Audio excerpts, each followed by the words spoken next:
Hi, I'm Antoinette Ford, founder and artistic director of Double Nickels Theater Company. We literally collect stories and we make reminiscences or create productions from people who are still alive and want to know what their life was like, the ones that are forgotten a lot of times.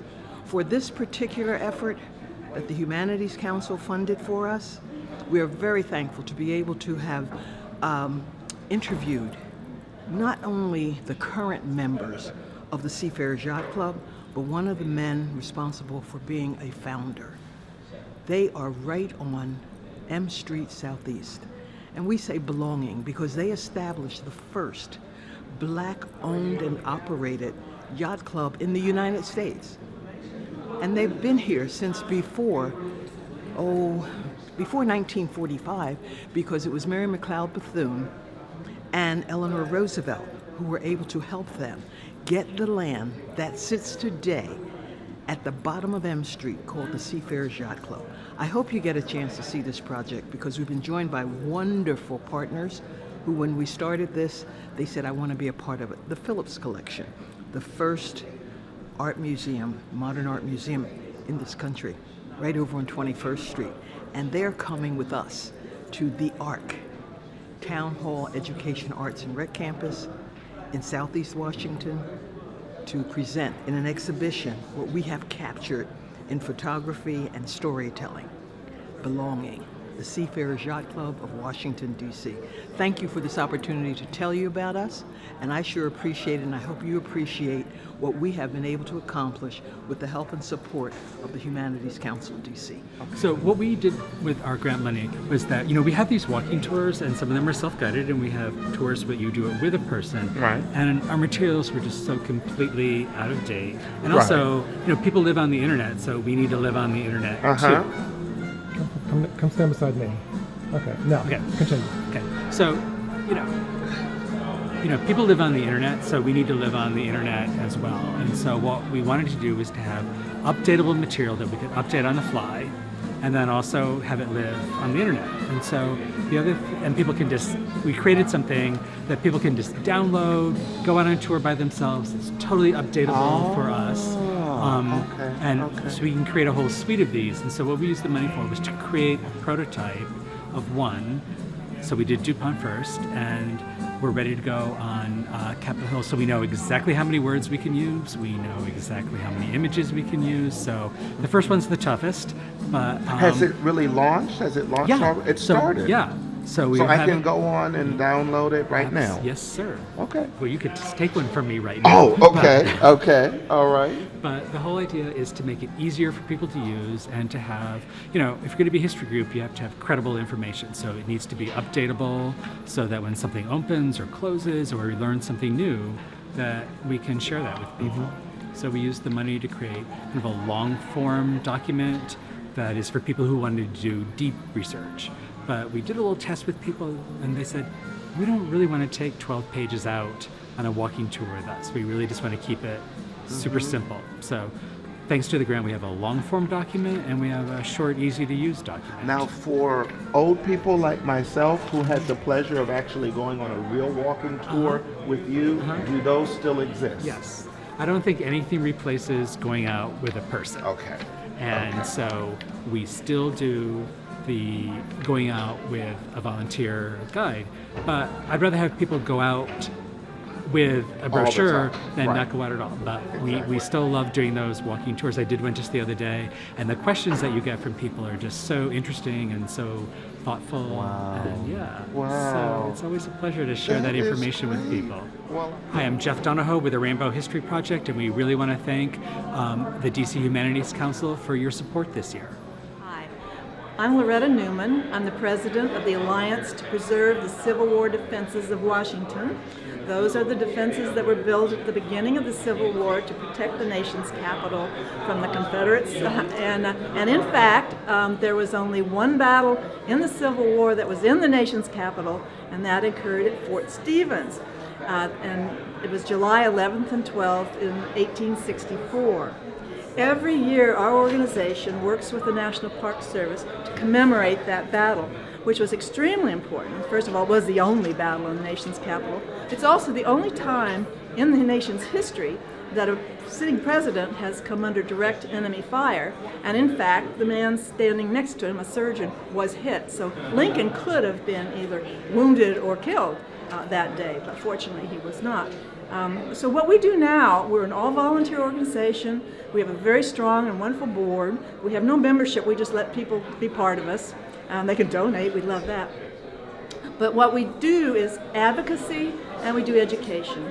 So the commemorations every year we work on, and then we also do bus tours. We give talks to schools, at recreation centers, at libraries, to tell people about that important battle. So what we did with our grant money, which this is the first time we've gotten a big grant, so we were thrilled because we're all volunteer. And we live on just little donations, so to get a nice chunk of money that we could use to help with the commemoration of the Battle of Fort Stevens, publicize it much more than we were ever able to do it before. We also got honorariums for some of our big speakers, which we were not able to do before. And then also they subsidized one of our bus tours. We were able to have students come for free. We couldn't afford to have them come for free otherwise. And also the National Park Service and some other people, guides that we had, we could pay for them. Well, we didn't pay them, we just allowed them to come for free.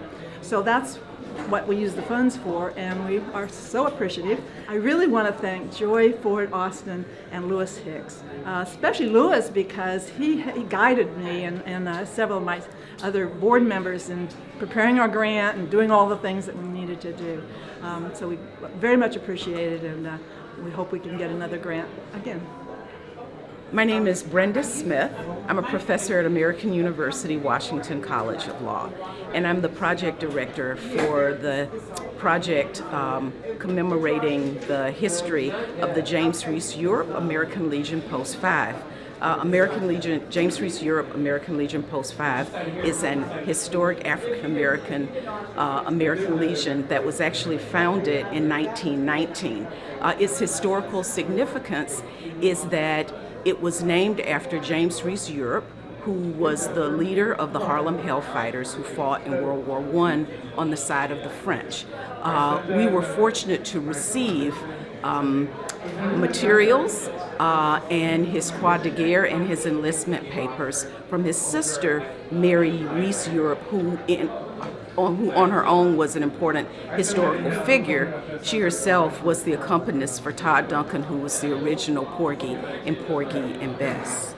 And she's also a teacher at Dunbar High School and the longtime organist for Lincoln Temple Church. And so you can tell that there's this really important and significant history that's interconnected. When we went into this project, we actually went in as lawyers for dissolution. And one of the things that you do as lawyers is you figure out what the assets were or are of the organization. And what we found was this really important and significant trove of formerly unknown documents, not only of James Reese Europe, but really charting the history of African Americans and their trajectory in the military from the Spanish-American Civil War to the present. And we're really thankful to Humanities DC for providing us with the opportunity to tell this story and to be able to hire our fabulous historian, Mara Tchaikovsky.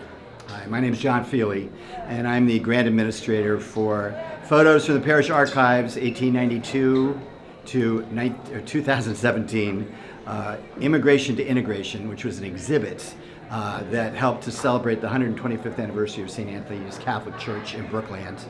And we are very grateful, my committee and myself, very grateful to the Humanities Council and to the Office of Historic Preservation for giving us the money to have display equipment, to publicize our event, and share our very rich photo archives with the community.